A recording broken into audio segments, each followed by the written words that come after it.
Welcome back, fellow mobile gaming fanatics, to another episode of MyNBA2k17. And in today's episode, we're going to have a look at the latest event, is Rivals Clash. It should be up on the screen in a moment when it finally loads. There we go, we've got a Phoenix Suns versus the San Antonio Spurs. But before we get to that, I'm going to take you back to something that happened yesterday. Just a little bit flashback, bring you to something that I haven't done before. But I decided that I'd give you a little snippet of something that happened which I'm quite excited about. So let's see, can I remember what happened?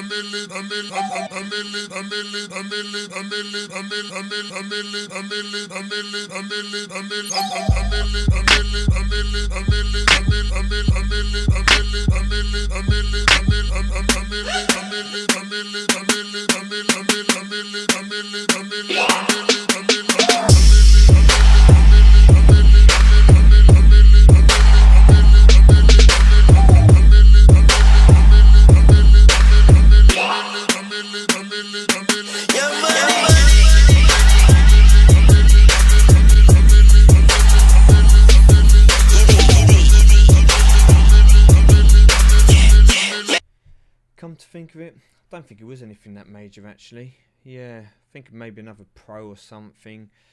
Find out when my season finishes. Don't even know if it's going to make it in my deck, to be honest with you, so we'll leave it for another day. But let's have a look at something a bit more important. Let's have a look at the latest event, which is this Rivals Clash Phoenix Suns versus San Antonio Spurs. So if we click on the on the screen here, we'll have a look at the rewards. Now, I have barely played this event, okay, and I'm not going to play this event. I am working all over the weekend. It is impossible for me to maintain any kind of push in this event, so I'm not going to really bother. I'll play a little bit just for the sake of trying to get some team perks afterwards, but for the actual cards, I'm not going for them.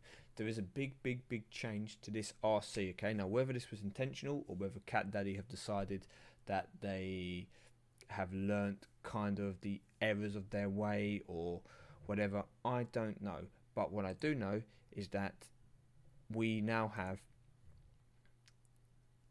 a better reward scheme. So bear with me one moment here, guys. Basically, rank 1 to 50, 3 cards. Rank 51 to 500, 2 cards, okay?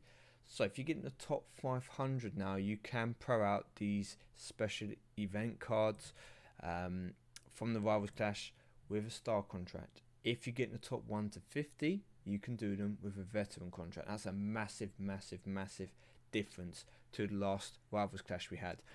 So now it's almost worth, if you're happy to use that star contract to get into top 500, you can at least pro that event card. If you get in the top 50, then you can use a veteran contract. So those are this is just going to encourage people to go hard for those cards if they want the cards.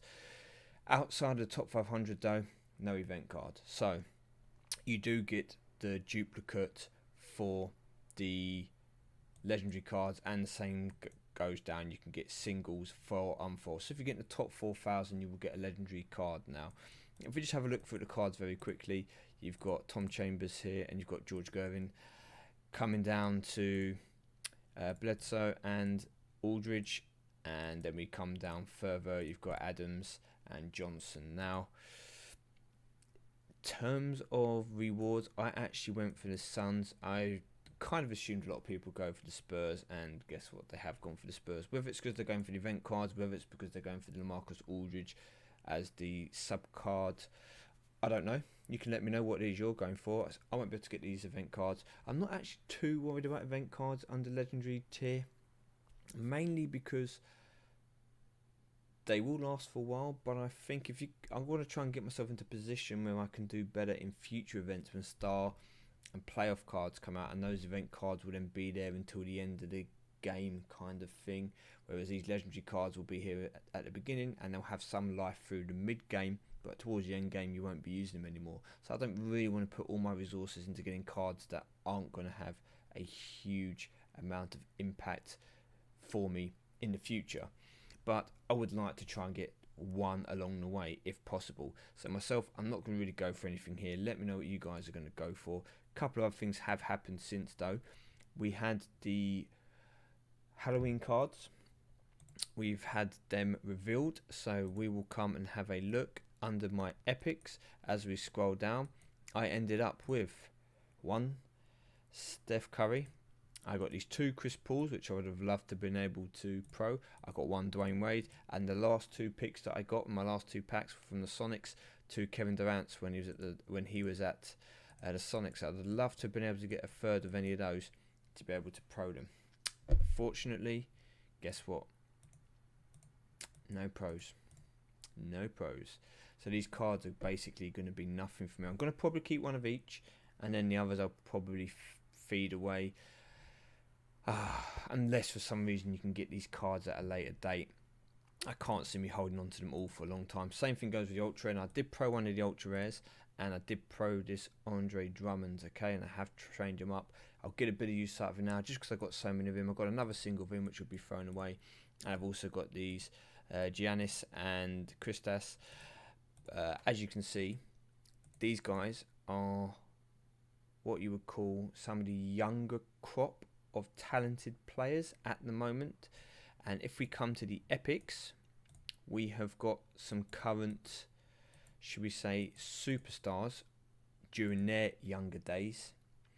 And I'm going to guess that Legendary might have had people like Michael Jordan, but back in their kind of days, maybe I don't know,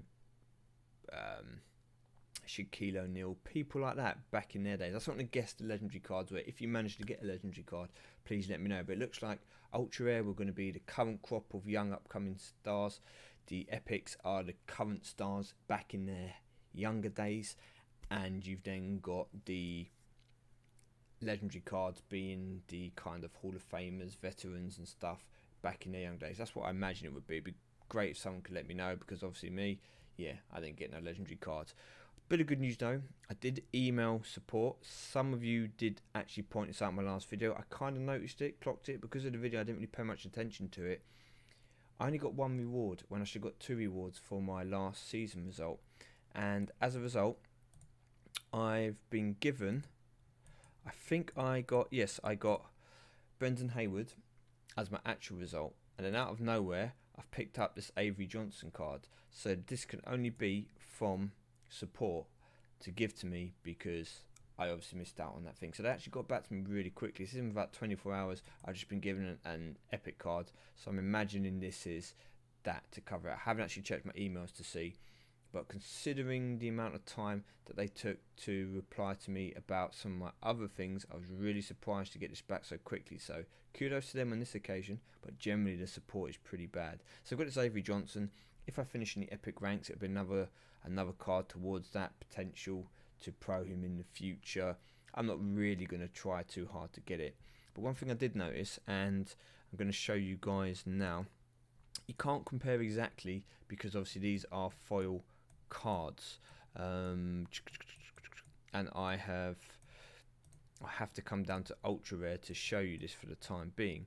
But if we take a regular foil card here, like let's pick one. Okay, ideally I want one that I haven't leveled up. There we go, here it was. Okay, so this Devon Williams, and we compare him to Kristaps Porzingis.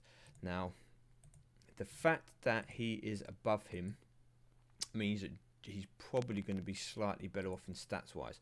So if you look at offense, Williams is 6 up. If we compare it to defense, he's down 15, which puts him 9 down. If we go to rebound, he is down, what's that, 16? No, sorry, he's down 14. So that puts him 23 down. And playmaking, he is up 18. So he's 5 points worse off. It looks like all of these special Halloween cards are fractionally better than the regular Ultra Rare, Epics, and then I'm going to imagine Legendary in comparison. Okay, so technically I could get a bit of use out of these Epic cards, because if I fully level them up, they are going to be stronger than all of these single cards which I have at the moment, and I am still using some of these in my deck 25. So I will, if I am not pulling good cards, not making pros, I will feed up one or two of these, they'll go in for the time being, but they're not going to last a very long time. Unfortunately, I can't trade these, give some of you guys some of them if you wanted the images and the cards. They're just going to get thrown into the quick sell. So let's just see. Let's just get an example. So when it comes to time, what do I get for this Chris Paul? Must get at least, what would you reckon? 500 RP at least for quick sell? Must be. Not, wouldn't give me like 45 RP or something stupid like that, would it? 28 RP. Yeah, great. Perfect. 825 credits. 28 RP. To be fair, it's better than when I paid 1,000 credits for them. So, alright, anyway, with that said, just to press myself, I'm going to go back to not grinding this RC event, but I'm going to start playing a few games, see if we can get something decent. Hopefully at the end of the event I'll be able to show you a good pull, and a legendary reset would be awesome.